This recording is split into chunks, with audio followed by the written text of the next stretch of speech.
Hi friends. ஆடு மேயட்டுன்னு கட்டின இடத்துல வந்து பார்த்திங்கன்னா, ஒரு சுக்குட்டி கீரை வந்து நல்ல கொத்து கொத்தா காய் நிறைய தளன்னு தலையோடு இருந்துச்சுங்க.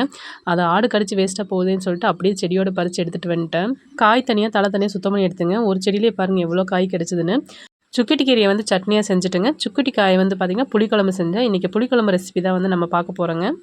எண்ணெய் காஞ்சதும் கடுகு சீரகம் வெந்தயம் போட்டு தாளிச்சிட்டு அது கூட வந்து ஒரு 10 பல் பூண்டை வந்து கட் பண்ணி போட்டுக்கோங்க. கூடவே கொஞ்சம் கருவேப்பிலை சேர்த்துட்டு முதல்ல வந்து நம்ம எடுத்து வச்சிருக்கிற சுக்குட்டி காயை வந்து உள்ளே போட்டுக்கலாங்க. இந்த காய் வந்து மணத்தக்காளி செடின்னு தான் சொல்லுவாங்க. எங்கள் ஊரில் வந்து சுக்குட்டி காய்னு சொல்லுவோம். இதில் வந்து நல்ல கசப்பு இருக்குங்க. அதனால எண்ணெயிலே வந்து நல்லா பொரியட்டுன்னு விட்டுறணும். நல்லா வெடிச்சு வரும். கொஞ்சம் பார்த்து நல்லா வந்து நம்ம எல்லா காயும் நல்லா வெடிச்சு வர அளவுக்கு வதக்கி விட்டுக்கலாங்க. காய் வந்து நல்லா வெடிச்சு வந்து வதங்கி வந்ததுக்கு அப்புறமா வந்து பார்த்திங்கன்னா நம்ம சின்ன வெங்காயம் சேர்த்துக்கலாங்க. எனக்கு சின்ன வெங்காயம் போட்டால் ரொம்ப டேஸ்ட்டாக இருக்கும். கூடவே வந்து கொஞ்சம் உப்பு மஞ்சள்தூள் சேர்த்துட்டு நல்லா வந்து வெங்காயத்தையுமே நல்லா வதங்கி வர அளவுக்கு வதக்கி விட்டுக்கலாம்.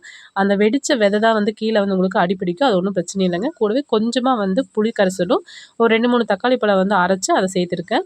தக்காளி வந்து பச்சை வாசம் போகிற அளவுக்கு நல்லா வதக்கி விட்டதுக்கப்புறமா 1 ஸ்பூன் மல்லித்தூளும் 2 ஸ்பூன் வந்து குழம்பு மிளகாய் தூள் வந்து சேர்த்துக்கோங்க.